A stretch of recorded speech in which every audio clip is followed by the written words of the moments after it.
Tantor Audio, a division of Recorded Books, presents Blue Moon 2, This is Reality, by A.E. Vaya, narrated by Tim Paige. Chapter 1.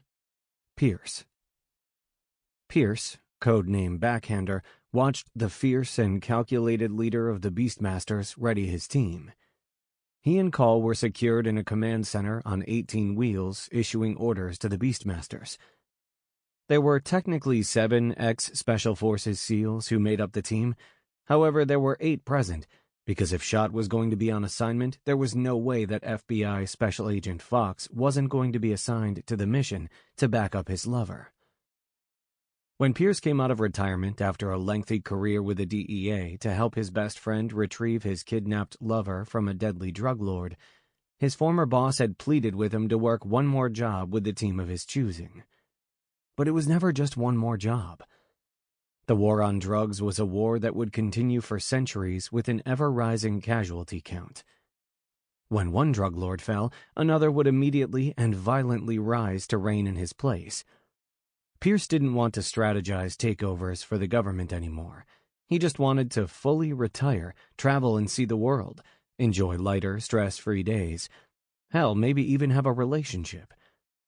Pierce returned to duty as a lieutenant with the Drug Enforcement Agency, an extremely high-ranked strategic intelligence agent with a secret identity. All the raids and sieges that Pierce had single-handedly orchestrated made him a very high-value and wanted target. He'd come to the aid of the Beastmasters and made the takedown of the notorious East Coast drug lord Pedro Valenzo a success, which of course now meant he was back on the radar, and no matter how hard you tried to lock down classified information, shit still leaked out. Word across the country was, Backhander was back, and he had one hell of a motherfucking team. Hawk has a visual. Look alive, beasts. The deep voice came across everyone's earpiece, including Pierce's. He tried not to shiver in response to the baritone whisper, but god damn it. Their long-range elimination specialists wasn't always a pleasure to work with. Quite the contrary. The man was an arrogant prick. Call checked and received confirmation that all men were in position before his own melodic voice came across the feed, their commander and leader. Either men will learn to respect us as conquerors, or they will die by the beast. That was their go. When the 2 SUVs came around the bend, Fox and Schott fired their M39s from 200 yards away. Their bullets hit in perfect sync, starting a few feet in front of the first vehicle and traveling up the asphalt toward it, the bullets destroying the concrete like it was paper, a clear warning to the driver, stop or die. Fox and Schott's enhanced rifles were firing a rapid 60 rounds per minute. They let several rounds hit the front bumper and hood before they eased off the triggers. Pierce shook his head at the agent and SEAL, smiling to himself. Badasses. Pierce brought his binoculars back up. Inside one of those vehicles was Pavlo Sherminsky, former Russian mafia lieutenant, a drug smuggler who was currently so far on top of his game that he'd even begun trafficking in women and children, selling them right here in the United States. The DEA and FBI couldn't even get a jaywalking charge to stick on this son of a bitch. He was more lawyered up than a politician caught in a bathhouse. That's where Backhander came in. His job description had changed since his return to duty. He no longer went for the clean bust and arrest. Criminals were getting smarter every year and finding ways around the law, some of them suing the state and winning on claims of false arrest when the prosecution failed to convict them. Pierce's job was to issue a stern and severe warning. Either stop your crimes against the U.S. or be buried in a shallow grave. Deportation was sometimes used for foreign drug smugglers and traffickers, but many of them didn't go so easily. Pierce's intelligence team could do everything from initiating a tax audit to revoking U.S. citizenship, but his muscles, the Beastmasters, were his extraction team. Criminals like Pavlo and Valenzo were like a disease plaguing the country. Sometimes you had to completely eliminate the cancer, or else it would continue to spread regardless of any preventative measures. Pierce could see movement inside the darkened SUVs, but there was no way he could confirm that their targets were in them. Only one person could see that. Groundsmen, hold your positions, Pierce instructed.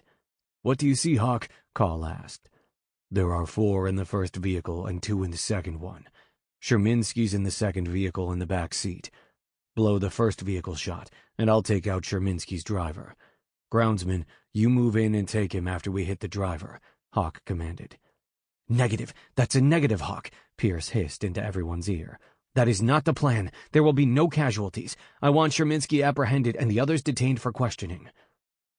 Before anyone could respond, shots rang out in the night, muzzle flashes coming from the first vehicle as they fired rounds in Shot and Fox's direction.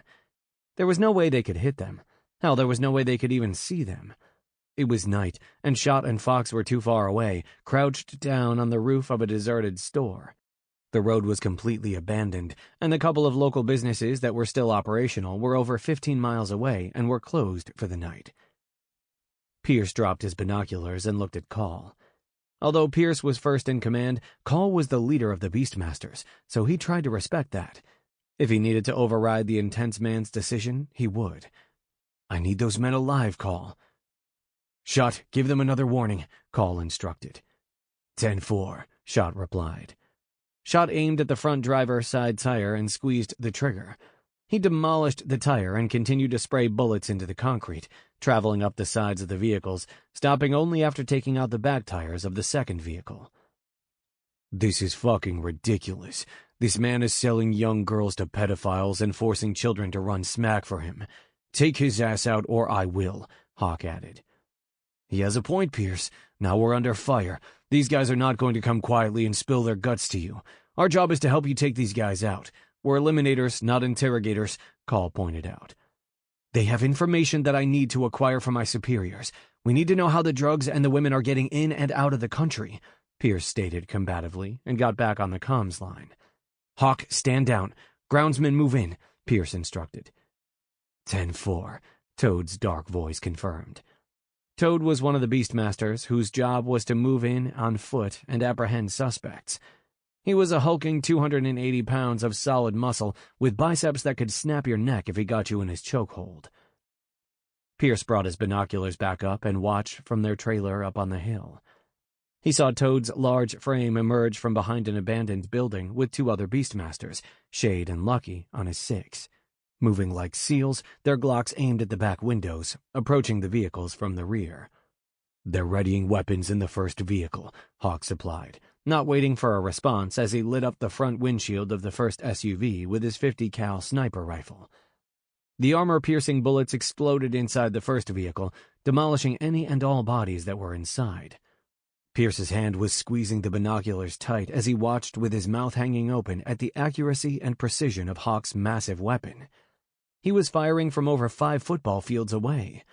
The blasts were contained to the front vehicle only. Shade, Lucky, and Toad never even ducked as they yanked Pablo and his terrified driver out of the second vehicle and onto the ground, confident that Hawk's bullets would never stray from their intended target. Target secured, Toad announced. Load him up. Lucky and Shade, dispose of the vehicles, Call instructed. The large man turned back to Pierce. Is there a problem, Backhander? You look as if you just had a root canal done without meds. There has to be order when carrying out these operations, Call. We had a plan, and in a matter of seconds it was shot to hell by your cowboy, who likes to get his gun off, Pierce hissed through clenched teeth. We don't question what Hawk sees. If he sees the men in the front were about to make a move and had weapons at the ready, it's his job to neutralize that threat. We learned not to second-guess his sight a long time ago, and you shouldn't either. It might save your life one day. Call turned to the other Beastmaster in the 18-wheeler with them, manning the controls. Viper, nice job. Bring in Shot and Fox from their position. 10-4. Pierce hopped down from the trailer and looked out over the deserted landscape. They were completely secluded, and honestly they could have taken out Pablo and his men and rid the United States of a menace to society. The Beastmasters had done well in gathering the surveillance, knowing when and where Pablo would be making his detour to get to his meeting site. Pierce's main objective for this mission was to gather intel and information. He wanted to know who Pablo was meeting with, and then find out who their bosses were. Now he'd have to question Pablo and hope the Beastmasters could apply enough incentive to make the man talk, and then scare him out of the country. Shade and Toad had a very unique set of skills, ways of making a man feel things he'd never thought he'd feel in his lifetime. only a small percentage of those feelings was pain. The rest was unadulterated fear. Pierce watched as Shot and Fox walked up to the back of the trailer, their sniper rifles draped over their backs. Agent Fox was with the FBI and had been specifically requested by Pierce to assist with any operations that would involve him needing a sniper. Fox's jet-black wavy hair had grown just a few inches longer, and his face was more than a little handsome, but always appeared deep in concentration. He had on dark cargo pants and an FBI t-shirt underneath his vest. His gold shield was attached to his belt, along with his regular service weapons. The man was the best in the Bureau, but when he was put next to Shot, they were a force to be reckoned with. Isidore DeLuca, SEAL name Shot, was father-in-law to Pierce's best friend, Max. His son Angel married Max a year ago after Pierce, the Beastmasters, and Max had rescued him from the clutches of a drug lord. Angel was not an easy target. That's why it took 10 men to subdue and take him. Angel was a spitting image of the handsome man in front of Pierce now. Shot had his long, thick ponytail braided down his back. Mixed in were a few strands of gray, which made him look distinguished, but it was his dark brown eyes that made him look deadly. Shot wouldn't think twice before putting a bullet in your head. The bigger the hole, the better. Beside him was his lover, Special Agent Fox. No one labeled the two of them a couple or in a relationship. Men like them had a hard time dropping their guard and trusting someone enough to fully let them in. Shot had definitely suffered too many knives in the back, and most were from so-called friends. Fuck partner was more of an accurate term, and holy hell, when they came together, the men sounded like they were coming through the damn ceiling. Most of the time, the entire team stayed in Pierce's headquarters back in D.C., resting only short periods of time in the large rooms located on the upper floor of the gutted, abandoned warehouse, everyone ready to go at a moment's notice. "Nice work, guys," Pierce said when they got into range. "You pissed?" Agent Fox smirked at him. "Should I be?" "No," Shot spoke up. "You'll learn to trust Hawk. He made the right decision. Taking out the first car was smart. Was there really a reason to make this a firefight? They weren't going to come willingly, so Hawk took them out. If Fox or I could have seen inside the vehicle, we would have done it first. It was my call to make, not his. I think he just likes getting his gun off," Pierce huffed. Shot and Fox exchanged knowing glances and climbed up into the back of the truck without another word. Pierce shook his head at them. He had no clue how the hell those guys made it work. While they all waited for the groundsman to clean up the mess, Pierce stood for a while looking up into the sky, contemplating what the fuck he was even doing out here. All he wanted to do was retire and live a peaceful life on a secluded lake somewhere, maybe with a Great Dane and a parrot. What the hell ever. Anything would be better than this shit. Pierce turned around and bumped right into the man that had made his last few months a living hell. Fuck. Was he that deep in thought that he hadn't heard Hawk's own SUV pull up? Pierce didn't say a word. He stared into Hawk's majestic eyes, trying to appear as if he didn't care and wasn't affected by them. He watched the purple flecks dance around Hawk's multicolored irises. The array of browns, hazel, green, and even gold could put you in a trance at his will. Or maybe it only affected Pierce that way. The colors seemed to change with the man's mood. Viper told Pierce that when Hawk was aroused, the purple was more vibrant. It was the man's own personal aphrodisiac, and it fucking worked.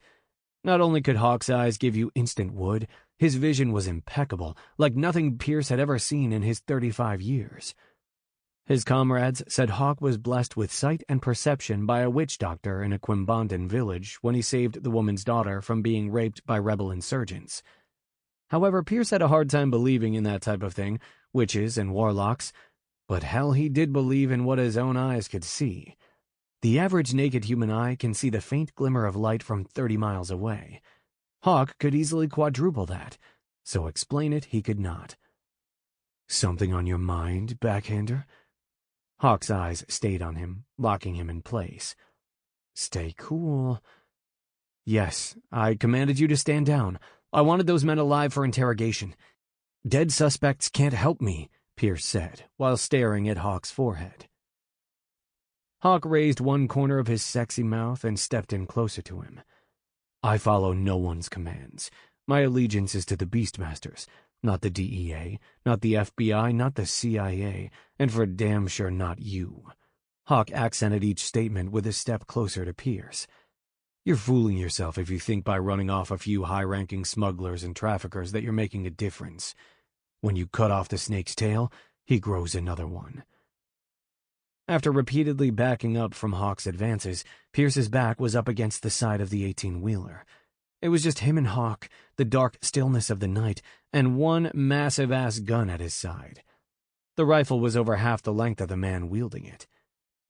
Pierce looked down at the weapon and back up into Hawk's eyes.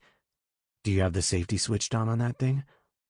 Hawk snorted at Pierce's comment. Safety? No. Why? Are you afraid of my weapon, Backhander?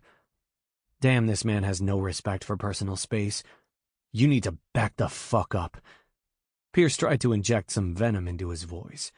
Hawk had his entire body pressed up against him, his 6'4" height making his shoulder-length brownish-blonde hair fall down onto Pierce's face, cocooning him from the cool breeze coming off the mountains of Roanoke, Virginia. First, I want to clarify a couple of things, Backhander. This sexy beauty beside me is my weapon, and don't you worry, it would never be used to harm one hair on that pretty little head of yours. Now this is my gun. Hawk thrust his cock hard into Pierce's front, making him grunt at the pain, and holy fuck the pleasure. You keep accusing me of liking to get my gun off, right? Hawk smiled down on him. He lowered his plush lips to Pierce's ear and groaned against it. Pierce closed his eyes.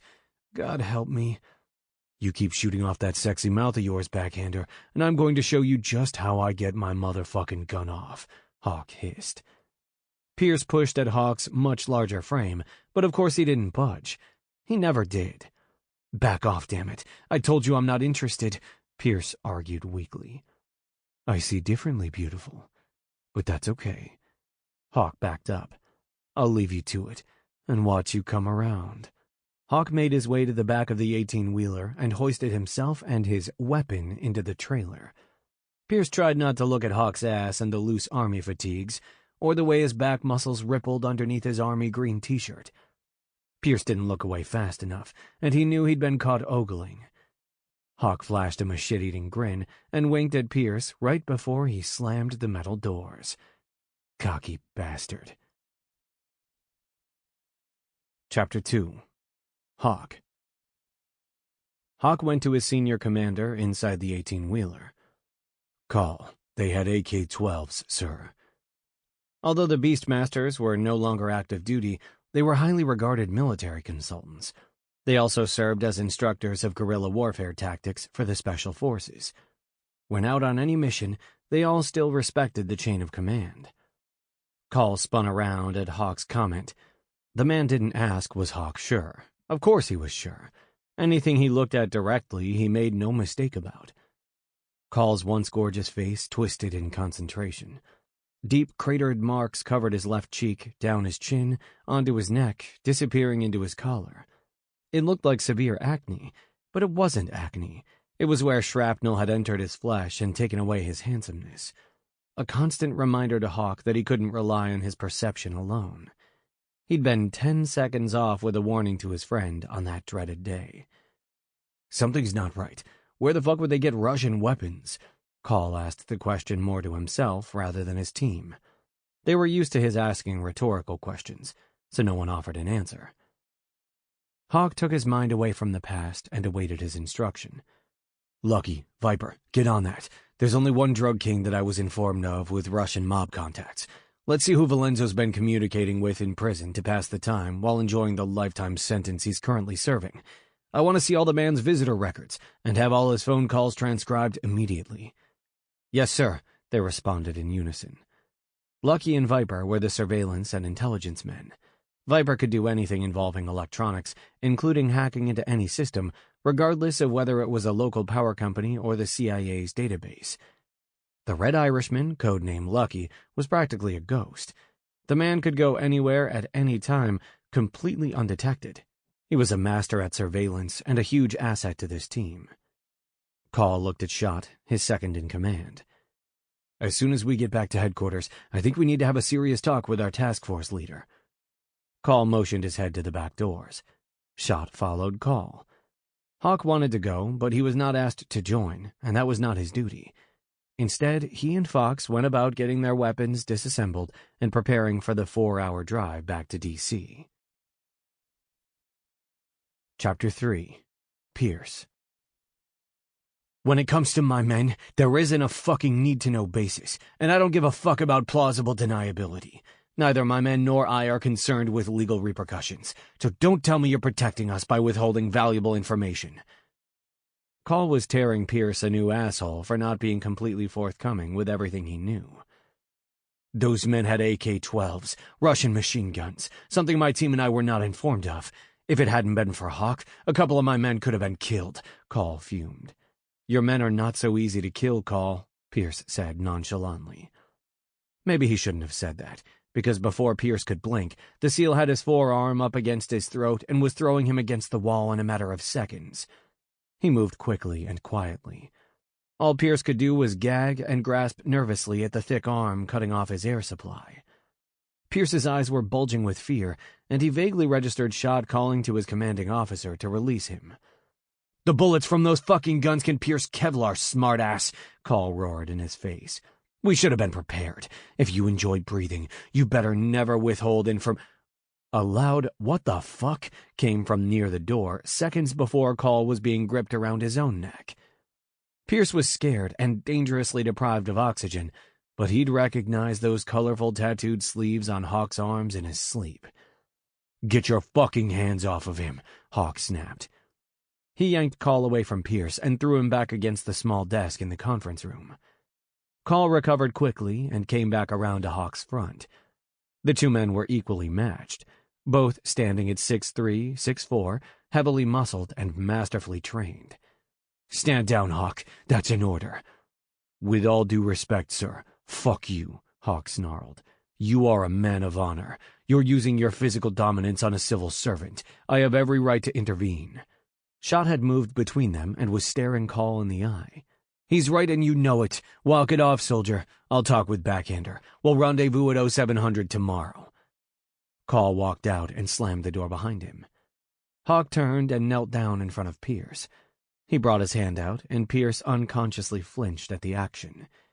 He immediately felt sorry for that reaction when he noticed the hurt expression on Hawk's gorgeous face. Pierce was a genius, not a soldier. He was beyond tired of being surrounded by big men who thought it was okay to push him around whenever they saw fit. "I'd never hurt you. You know that," Hawk whispered. Pierce saw nothing but sincerity in his eyes. Could Hawk really be different? He was huge, too. He could squash Pierce's lithe, 5'8" frame if he pissed him off, too. Hawk was a soldier, a warrior. Hell, he might even have some degree of PTSD. Most of those Special Forces men did. How could he be sure that as soon as he dropped his guard and got in the man's bed, he wouldn't end up getting the shit choked out of him while he slept? That was why he persistently rebuffed Hawk's frequent advances. "Let me help you," Hawk insisted. Pierce put his smaller hand in Hawk's and was easily lifted to his feet, wobbling slightly from the rush of oxygen trying to replenish his body. "Easy," Hawk said gently. Pierce's hand went to his sore throat. He saw Hawk frown and place his hand over his, carefully rubbing the burning skin. "What the hell has gotten into Call?" Hawk turned and growled at his second in command. "You know damn well what, and so does your boy toy here," Shot responded while pulling the chair out at the small metal table. "He's not my boy. Save it for someone who gives a fuck, Hawk." Shot turned and looked at Pierce, his hard, dark eyes shooting daggers into Pierce's brain. He pointed his long trigger finger at the uncomfortable-looking chair. "Sit down and talk, Backhander, and I'm not going to say it again. I don't care if your bodyguard is here or not, because honestly he can't beat my ass, not even on his best day and my worst, so sit the fuck down and start talking." Pierce still had one hand on Hawk's shoulder and the other lightly touching his own throat. He tilted his head way up and looked at his rescuer, his eyes now glowing with more gold than purple flecks. "Sit down, Pierce, and tell us what's going on, okay? Shot, Call, or any of us, we won't stand for being led into a situation that we're not fully prepared to handle," Hawk said quietly while guiding him over to the seat. Pierce knew that he should have told the Beastmasters that the men they were going to apprehend were also indebted to the Russian mob, but he had superiors too. His orders were that he give the Beastmasters only need-to-know information. But in his defense, he didn't have intelligence that Sherminsky would be traveling with his own personal arsenal. So far, Pierce had done an excellent job of orchestrating these missions, which resulted in few casualties, none of which were on their team. They only had one more op to run out of the country before Pierce could leave all this bullshit behind him. What the fuck? This is my last mission anyway. After Pierce finished debriefing Schott and Hawk regarding every piece of information he had on their current target and the next one, Pierce was exhausted. They'd been in the conference room for 3.5 hours. He didn't miss that Hawk went and got him a cold bottle of water every 30 minutes until he was finished. His throat hurt like a bitch. After this was all said and done, it would be too fucking soon if he never saw Call again. As far as Pierce was concerned, the man was an emotionally unstable bully. It was a shocking conclusion, since the man used to be the epitome of calm, and he had enjoyed working beside him. Now he'd finish this mission, go home, and hope to never see the Beastmasters again. He told one of his IT guys that he'd be in one of the upstairs rooms, resting, and to call him when they got something. They were tracking Valenzo's wife over half of the East Coast. She was last spotted at Miami International 8 hours ago. It was believed she had knowledge of Valenzo's business dealings from prison and knew where his millions had been stashed. Since Valenzo was popped by Backhander before he could make his deal with the Russians, he'd disappeared into prison, owing them just a little shy of $30 million. Mrs. Valenzo was doing so much traveling and partying, it was assumed she had access to those funds. They needed to get to her before the Russians did, in turn snatching them up or running them back across the seas. Their smuggling and arms-dealing days in the United States were about to be over. Pierce was in a dead sleep on the uncomfortable bed when he heard the door to his small room pop open. His head shot up and took in Hawk's large frame. He only had on low-riding jeans and boots, no shirt. Pierce was sure that the man heard the gulp he struggled to get down his throat when he took in the defined pecs, hard abs, large tattooed arms, and eyes that seemed to glow in the darkness. "I thought I locked the door," Pierce said as his greeting. "You did," Hawk's deep voice responded. "Do you think 3-inch thick reinforced steel can stop me from getting to you, gorgeous?" "I don't like it when you talk to me like that, Hawk. Why are you breaking into my room?" "I just wanted to make sure you were all right. You've been asleep for hours." Pierce jumped out of the bed and began sliding his feet back into his black Doc Martens. "Fuck, I didn't mean to sleep that long. Have there been any new developments?" He waited a couple seconds, but after he heard no response, he turned to look at the man who was once again slowly invading his personal space. Pierce scrubbed his hands over the 2-day-old stubble on his face. He couldn't deal with Dane Aramis and his incessant flirtation right now. Jesus fuck. "You shouldn't use such language, pretty man." Hawk turned up one side of his mouth in that sexy way that Pierce secretly hated because it immediately made him pop 1/4 wood. "Fuck you, and stop calling me pretty. I'm not a broad," he argued back. Before Pierce could think of anything else to say, he found himself being aggressively thrust against the wall by Hawk's brawn. His large chest keeping him pinned in place, Pierce's arms held in a vice-like grip secured to his sides.